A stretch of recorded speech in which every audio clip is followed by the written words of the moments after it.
Namaskar, welcome to India First. Today is 7/11, the 10th anniversary of the Mumbai train bombings. 7 bomb blasts took place over a period of 11 minutes on the Mumbai suburban train network, hitting the first-class compartments, and over 200 people were killed and more than 700 injured 10 years ago.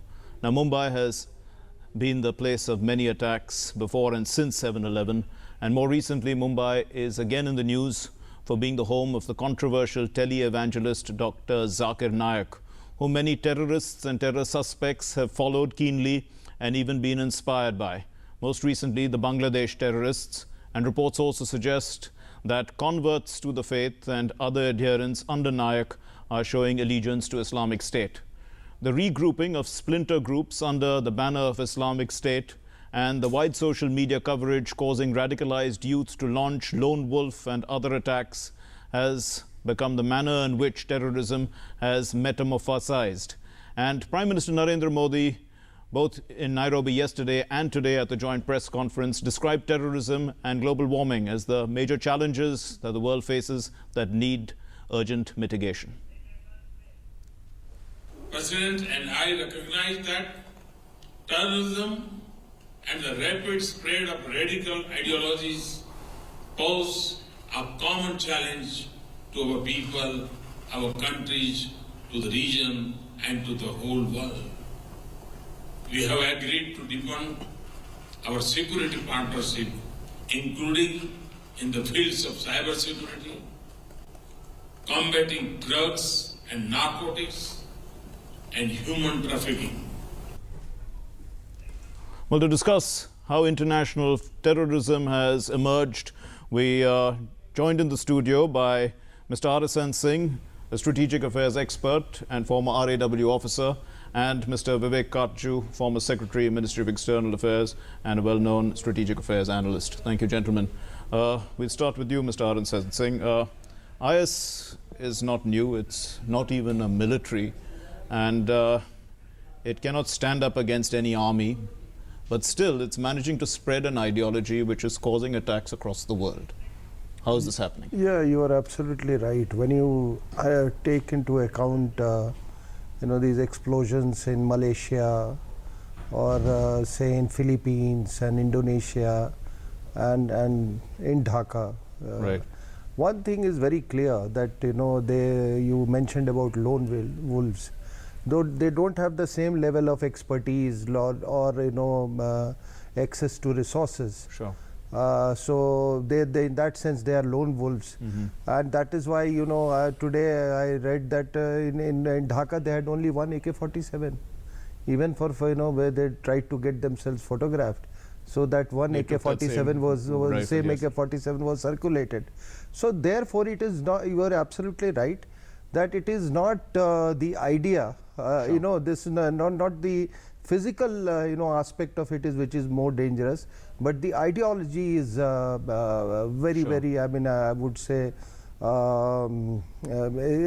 it has got some massive appeal. It's got some appeal, and that's the whole thing. So you cannot deny the right, fact. Mr. Katju, what are these pull factors? Because it's not just indoctrination or radicalization, but some analysts look at it over the many years, many of the so-called terrorists feel that the Israel-Palestine issue is one of the issues, or the US war in Iraq or Afghanistan. They look at some of these other.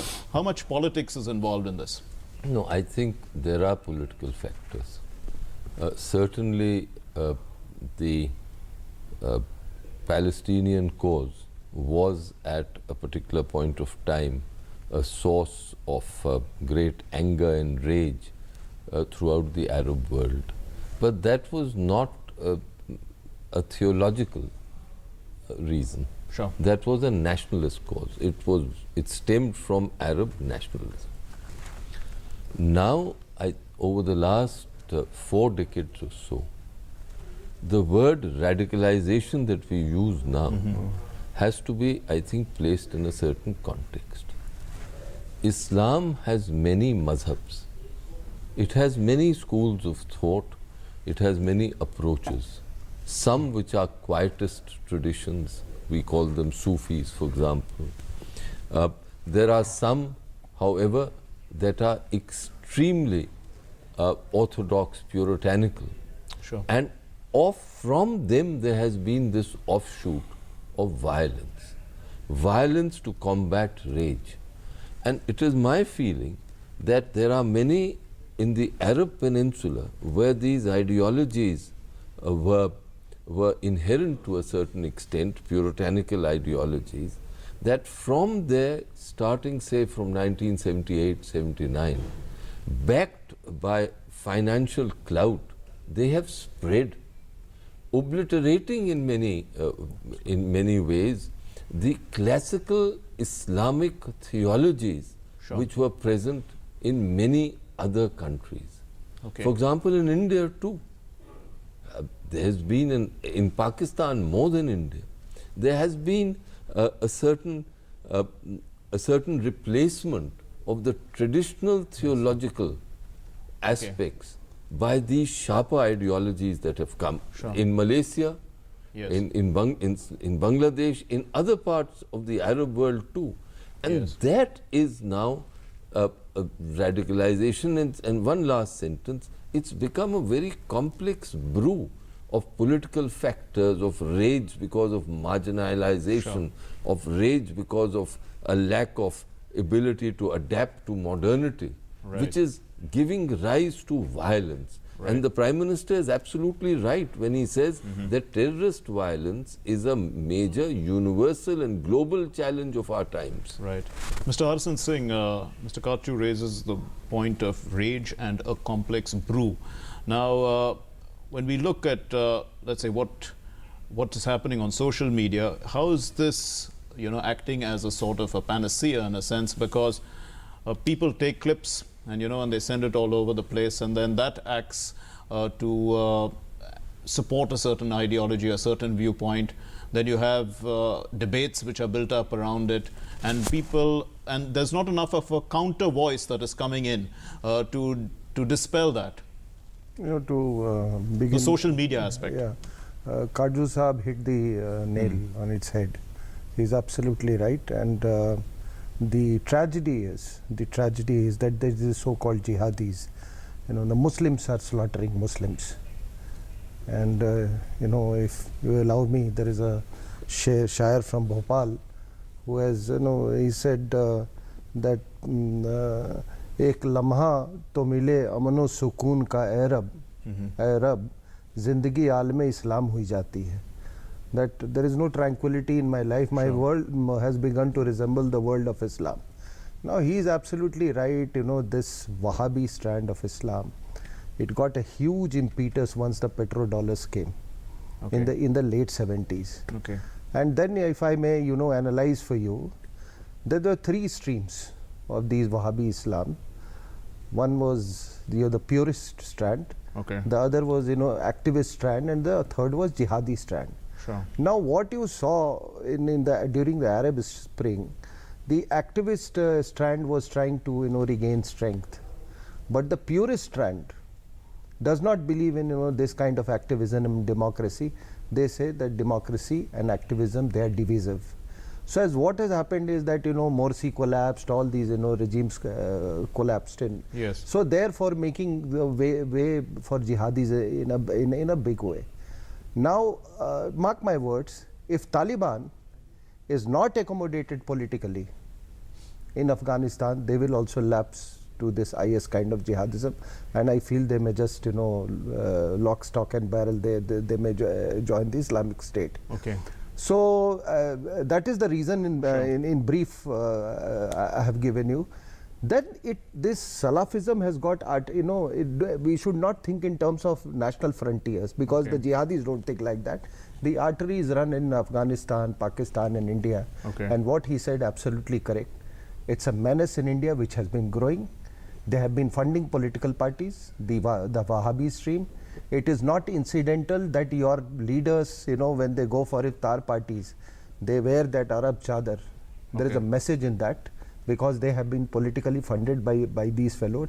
It is now when some people like me who have started raising this voice, that people have started realizing, Okay. putting two and two together.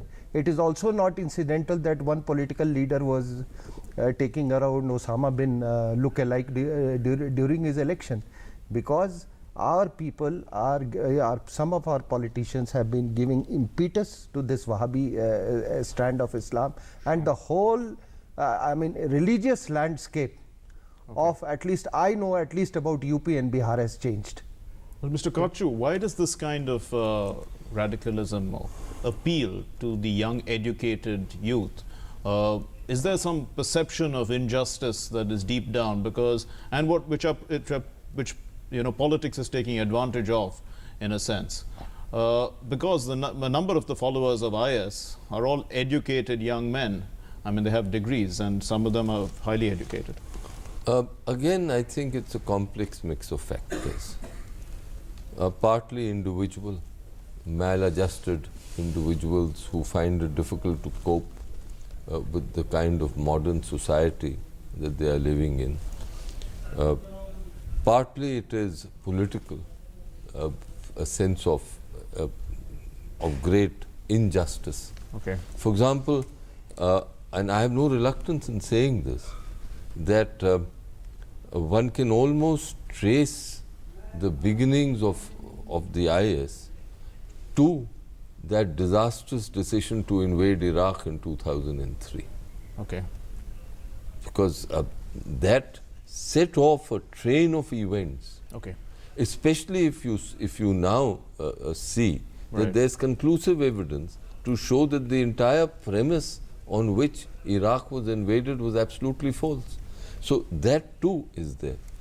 But more than that, I think the pity is that in all these countries, the traditional mazhabs, or the adherents of the traditional mazhabs, are not combating these new changes that are coming in Islamic theology Okay.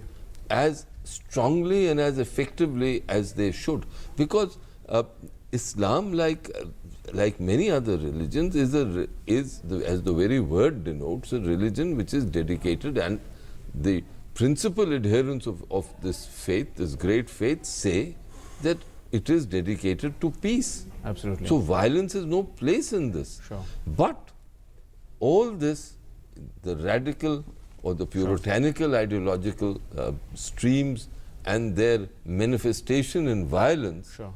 is now Is taking there, place. Mr. Kachu, is there not enough of the counter narrative, for instance, to talk about the high points of Islam, for instance, their contribution to mathematics and science also, the decimal system, algorithms, which, much of what modern day science is all built on, came from the Arabs. No, I think there is a realization. And also a lot of medicine. No, there is a realization. And I'll be very blunt, very candid here. There is a realization that there was a period, historical period of great Islamic progress in science and technology, just as you've said. And then there came a period of colonial rule. Now, we in India also face this, right? But there have been movements in Islam to adjust to modernity. And those movements continue till today.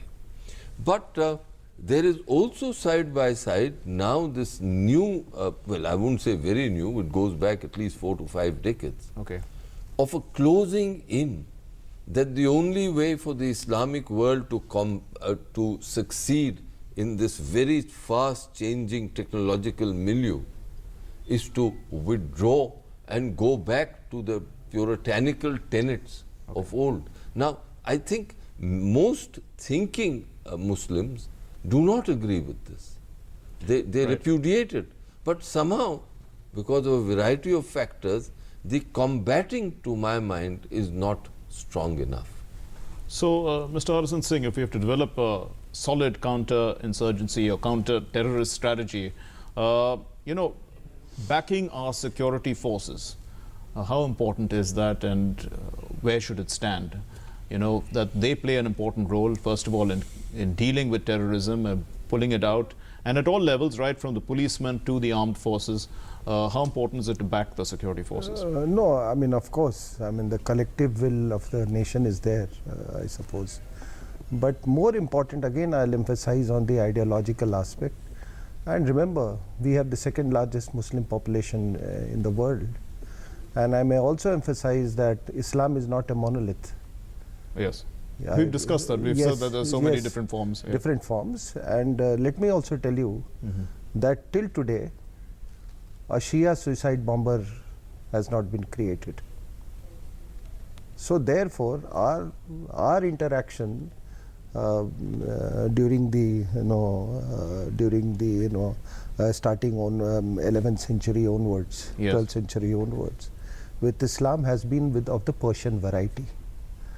The music, even Yes. the development of Urdu language is a mixture of Sanskrit and Persian. Right. The Arab content was very, very less. Okay. But in the last 2 decades of what we have been witnessing, Sure. again because of this petrodollars, that there is a, the Arab content is being thrust down, in everybody's throat in the Indian subcontinent.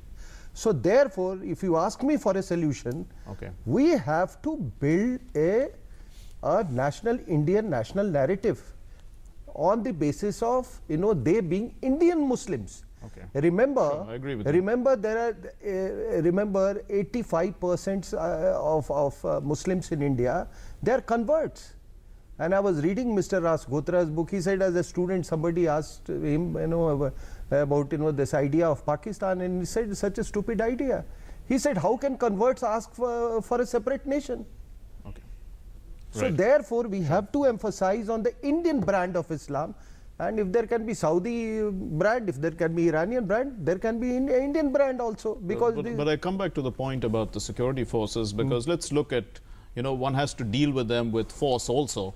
I mean the terrorists. And we know Mr. Ajit Doval said that about Burhan Wani, he said that he was selling terrorism as a risk-free employment, So that was what is happening, and in fact that's what many of the terrorists are seeming to do, and trying to appeal to the young people.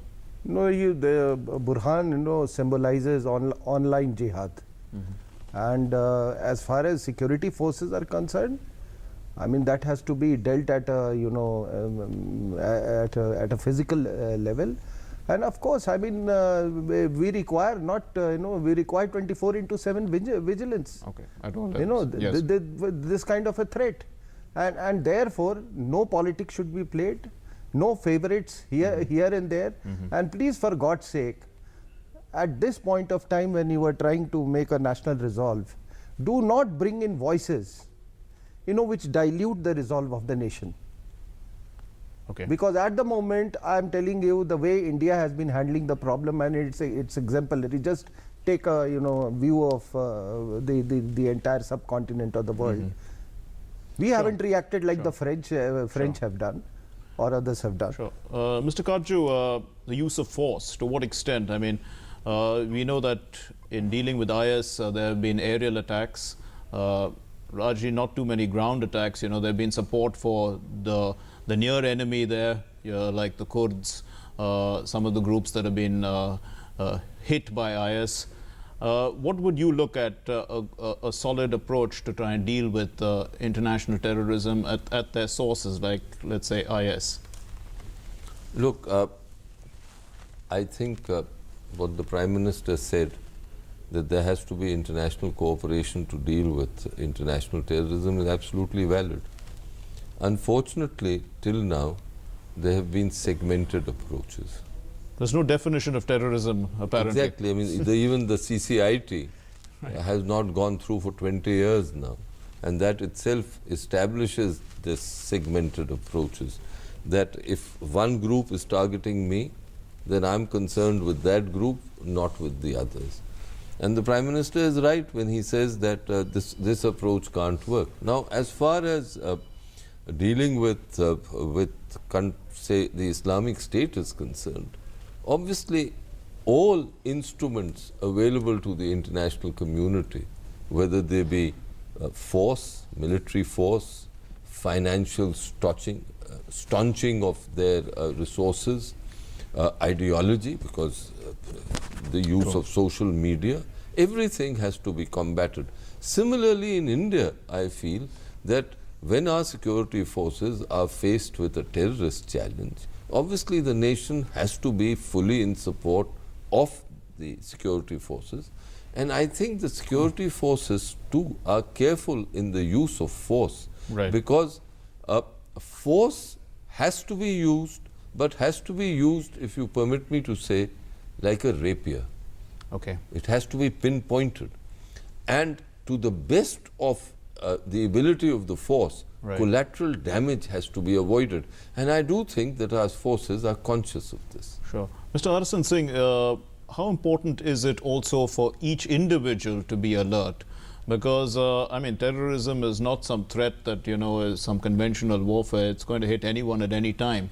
Do you find that, you know, people are also more alert now in terms of their information sharing with security forces to try and counter this? You see, I think terrorism has entered a new phase for the last 2-3 years, and that is this phenomenon of suicide bombers. Now, what we saw in Dhaka, you know, and with this kind of regular supply of suicide bombers, at least I tend to believe that this ideology is at an inflection point. Okay. Where do you go beyond this now? Beyond suicide bombers.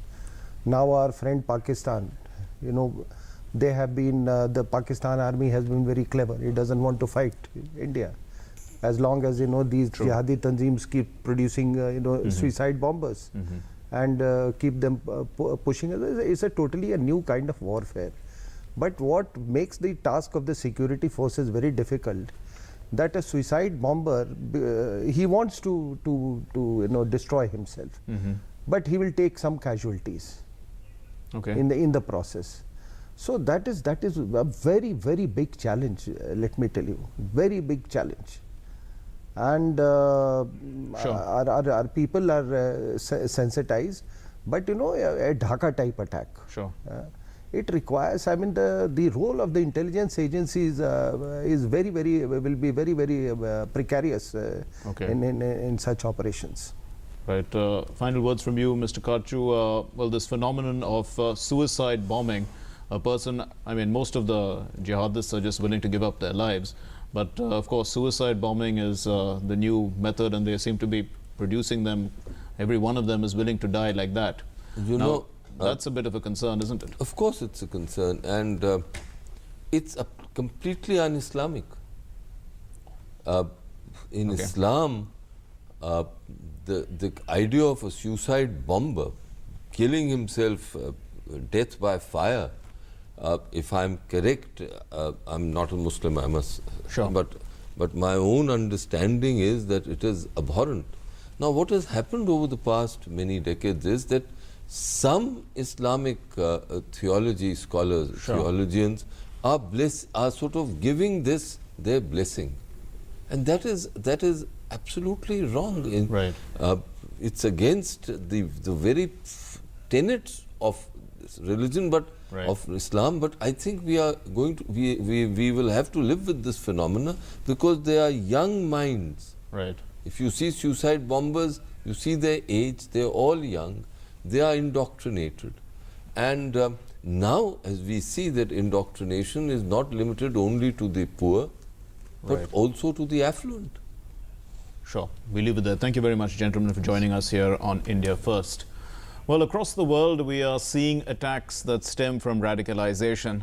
Where the radicalization is taking place on social media and the internet, an equally powerful counter-narrative needs to emerge that quells the idea of mindless violence and terrorism as a solution to perceived injustices. The societal debate needs to focus on de-radicalization, appealing to the mental faculties of misguided youth, talking more about rational things. And there are many who are actually turning away from IS, who are being used to tell potential recruits of the horrors that they faced over there. And their voices too will add to this debate that the IS brand of terrorism aims not to create an ideal state but a dystopia.